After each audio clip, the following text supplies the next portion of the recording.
pilihlah negeri Syam itu. Kalau kalian mau tinggal, yang paling bagus tinggal di negeri Syam. Puncaknya Palestina. Karena kata Nabi SAW itu adalah negeri pilihan Allah di muka bumi. Dan akan berkumpul pada saat itu nanti hari kiamat, hamba-hambanya pilihan pula. Bismillahirrahmanirrahim. Kita harus ketahui, memang Palestina adalah wilayah yang diperintahkan oleh Nabi SAW dan oleh Allah SWT untuk menguasainya. Makanya beliau mengatakan, termasuk ya 6 tanda-tanda hari kiamat, ya, yaitu atau 6 ya, tanda hari kiamat termasuk lahirnya aku, meninggalnya aku, dan diutusnya aku, kemudian dibebaskannya Palestina. Dan ini perintah, gitu kan, untuk membebaskan Palestina. Dan Allah SWT menyebutkan banyak sekali kelebihan Palestina, di antaranya negeri yang penuh dengan berkah. Allah sebutkan dalam surah Isra, surah 17 ayat 1, ya. A'udzubillahi minasyaitonir rajim. Subhanalladzi asra bi 'abdihi minal masjidil haram ila masjidil aqsa alladzi barakna haulahu liyuriyahu min ayatina innahu huwas samiul basir. Segala puji bagi Allah yang telah memperjalankan hambanya Muhammad malam hari dari Masjidil Haram ke Masjidil Aqsa yang telah kami berkahi di sekitarnya. Ada negeri yang penuh dengan berkah, dan kami menunjukkan kepada dia tanda-tanda kebesaran kami, sungguhnya dia maha mendengar dan maha melihat. Kata para ulama, kenapa Allah Subhanahu wa taala memilihkan nabinya Muhammad sallallahu alaihi wasallam itu ke Palestina dulu? Kenapa tidak langsung dari Mekah ke langit? Menandakan ada kedudukan tersendiri di Palestina. Kenapa disuruh mampir? Bahkan Nabi SAW mengimami para nabi-nabi pada saat itu malam Isra, sebagaimana beberapa riwayat menjelaskan masalah itu. Baru kemudian beliau mi'raj ke langit. Kembali pun sama, beliau kembali dulu ke Palestina, baru kembali ke Mekah. Tidak ada sesuatu di situ.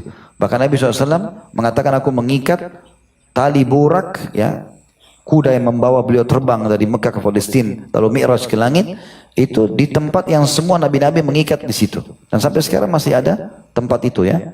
Maka ada sesuatu dengan Palestina yang diperintahkan oleh Allah Subhanahu wa taala. Tapi puncak daripada keutamaannya adalah adanya Masjidil Aqsa sendiri. Masjid Aqsa ini sendiri disebutkan oleh para ulama memiliki keutamaan yang sangat banyak.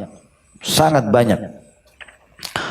Di antaranya tentu teman-teman sekalian, tentang Palestina adalah hadis yang mulia yang Nabi SAW bersabda, waktu Sulaiman alaihissalam, ini hadis yang sahih riwayat Ibnu Majah.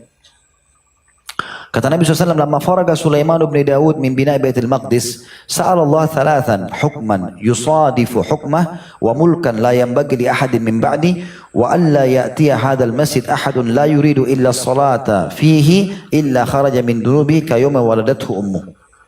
Artinya, ketika Sulaiman, kata Nabi SAW, Nabi Sulaiman alaihissalam, ketika Sulaiman bin Daud telah usai membangun atau renovasi Baitul Maqdis, karena yang pertama membangun Baitul Maqdis adalah Nabi Ibrahim alaihissalam.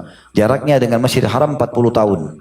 Memang dalam hadis sahih dikatakan, Nabi Ibrahim alaihissalam membangun Masjid Haram dulu, Ka'bah, 40 tahun setelahnya membangun Masjid Aqsa di Palestina. Maka Nabi Sulaiman datang merenovasi, karena ini cucu kesekian Nabi Ibrahim alaihissalam. Pada saat selesai merenovasi Baitul Maqdis, maka ia memohon kepada Allah 3 hal. Pertama, agar keputusannya sesuai dengan keputusan Allah. Jadi kalau Nabi Sulaiman berikan keputusan, maka beliau berharap walaupun wahyu belum datang, maka apa yang beliau sampaikan itu sesuai dengan yang Allah inginkan, dan Allah kabulkan itu.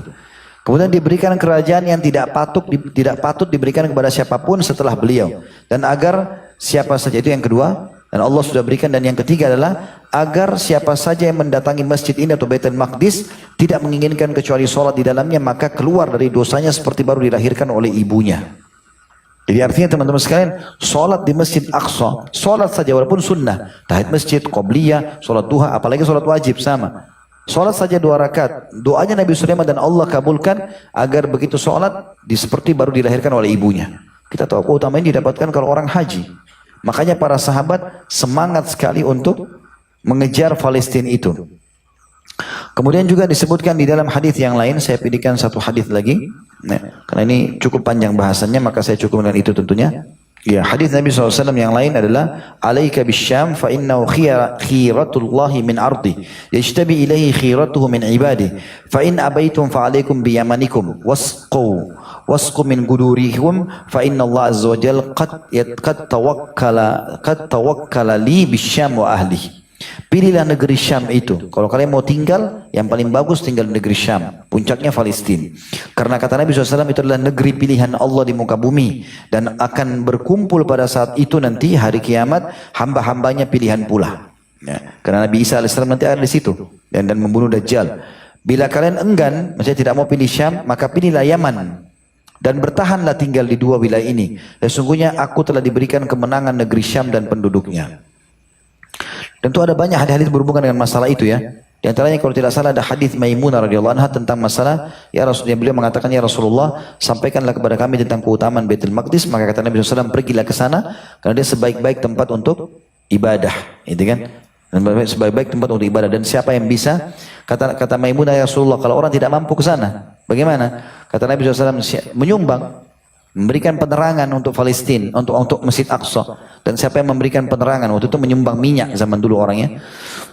Untuk di minyak zaitun biasanya bahkan di Masjid Aqsa pernah waktu kami masuk itu di bagian bawah sekali, sebelah kiri bagian masjid di bawah itu ada seperti sumur khusus untuk orang kalau mau nyumbang minyak zaitun zaman dulu ditaruh di situ. Nanti dipakai untuk nerangin masjid, pakai sumbu minyak zaitun biasanya lama sekali kalau menyala gitu.